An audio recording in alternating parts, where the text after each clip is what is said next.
The village was small, tucked between green hills and a silver stream that ran like a ribbon through its center. The air always smelled of pine and rain-soaked earth. Life there moved slowly, quietly, until the day a boy named Daneil decided to lie. He was 10.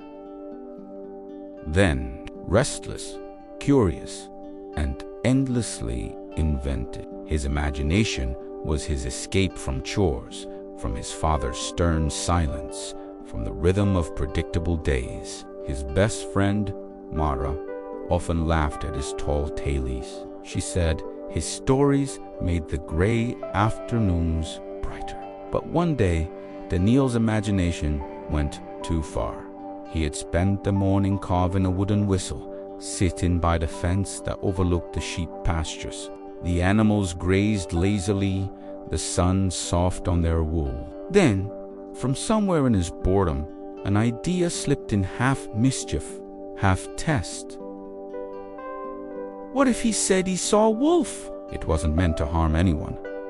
He just wanted to see what would happen, to feel important for once. He ran into the village square, out of breath and eyes wide with fake panic. "Wolf!" he shouted. "There's a wolf near the pens." "It's huge, I saw it by the hill." The blacksmith dropped his hammer. Women left their baskets behind. Men grabbed pitchforks and torches. The air filled with fear and urgency. Daneil followed them, heart racing, not from danger, but from thrill. They searched for an hour, found nothing. When the truth came out, when someone saw Daneil's grin, the laughter was sharp and bitter. It wasn't friendly laughter. It was the kind that cuts. His father's face said nothing, but his silence that night was louder than shouting. 4 days. Daneil felt the shift. The villagers no longer tousled his hair or asked him to run errands. Even Mara seemed distant when she passed him by.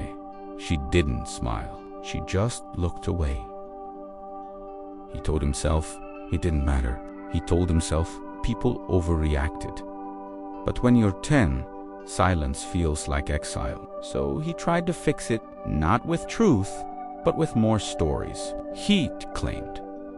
He'd seen strange tracks in the wood. He said he'd heard howling at night. He wanted them to care again. But each lay built another wall between him and everyone else. One evening, as he sat outside, carving another whistle, his father came out of the workshop. He didn't sit beside him. He just said quietly, "A man's word is all he truly owns. Once you spend it foolishly, it's gone." Then he walked back inside. That night, Daneil couldn't sleep. The sound of wind through the trees felt like whispers of all the things he'd broken. The next week, real danger came. He was near the stream when he saw movement between the trees, a flash of gray fur, then another. The shape was too large to be a dog, too low to the ground to be harmless. A wolf. This time, a real one. His heart pounded. He ran toward the village, shouting the same words as before. "Wolf! There's a wolf!" I swear it this time. But this time, no one moved. The blacksmith looked up from his forge and smirked. "Not again, boy." The women didn't drop their baskets. A few men chuckled. Someone muttered, "Let him play." Daneil pleaded, breathless, "Please, it's real. I saw it. It's near the flock." No one believed him. He ran back to the field alone. By the time he reached the pen, the wolf had already torn through the fence. The sheep scattered in panic white streaks across the green. He shouted, threw stones, waved his arms, but it was useless. The creature vanished into the woods, leaving only silence and torn wool behind. When the villagers arrived later and saw the mess, no one scolded him. That silence, again, heavy, unspoken judgment. But this time, it wasn't anger. It was disappointment. His father's eyes met his for only a second before turning away. That hurt more than any words could. Mara found him sitting by the ruined fence at sunset. She stood beside him quietly, watching the fading light. "You told the truth," she said softly, but no one could hear it anymore. He nodded, tears streaking the dirt on his face. "I didn't mean for it to go this far." "I know," she said, "but meaning doesn't change what's done." In the days that followed, Daneil worked harder than ever. He helped rebuild the fence. He carried water, fed the sheep, fixed the gate. He didn't talk much. When people spoke to him, he answered simply and honestly. Slowly, something began to shift. Not forgiveness, not yet, but acknowledgement. A small nod from the blacksmith. A loaf of bread left by his door. Mara started walking with him again on the way to the stream. Their friendship wasn't the same, but it was something. One evening, as they sat watching the sunset, she said, "You know what hurts most about a lie?" He glanced at her. "It makes every truth after it smaller." Those words stayed with him for years.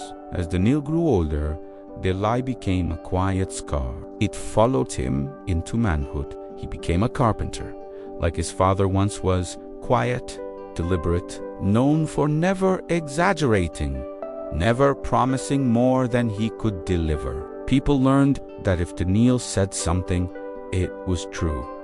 Always. He had rebuilt his word plank by plank, like the fences he once mended. Years later, when Mara returned to the village after many winters away, she found him repairing the old bridge. His hair was streaked with gray. His hands were calloused, steady. She smiled. "You kept your promise to yourself." He looked up. What promise was that? To never let your words lose their worth again. He nodded, eyes on the water below. "I learned the hard way that lies don't disappear. They just wait to be believed again." For a moment, the hills were silent green, endless, forgiving. Then she said almost to herself, "Honesty doesn't erase what's done, but it's where we start again." He smiled faintly. "Yes, it's where we start again."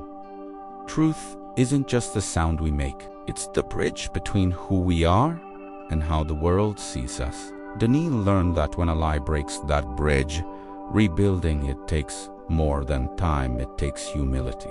The kind that doesn't ask for forgiveness, but earns it quietly.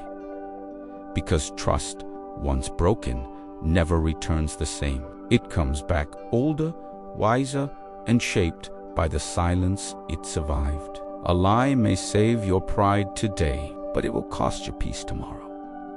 Subscribe for more cinematic stories of truth, growth, and redemption.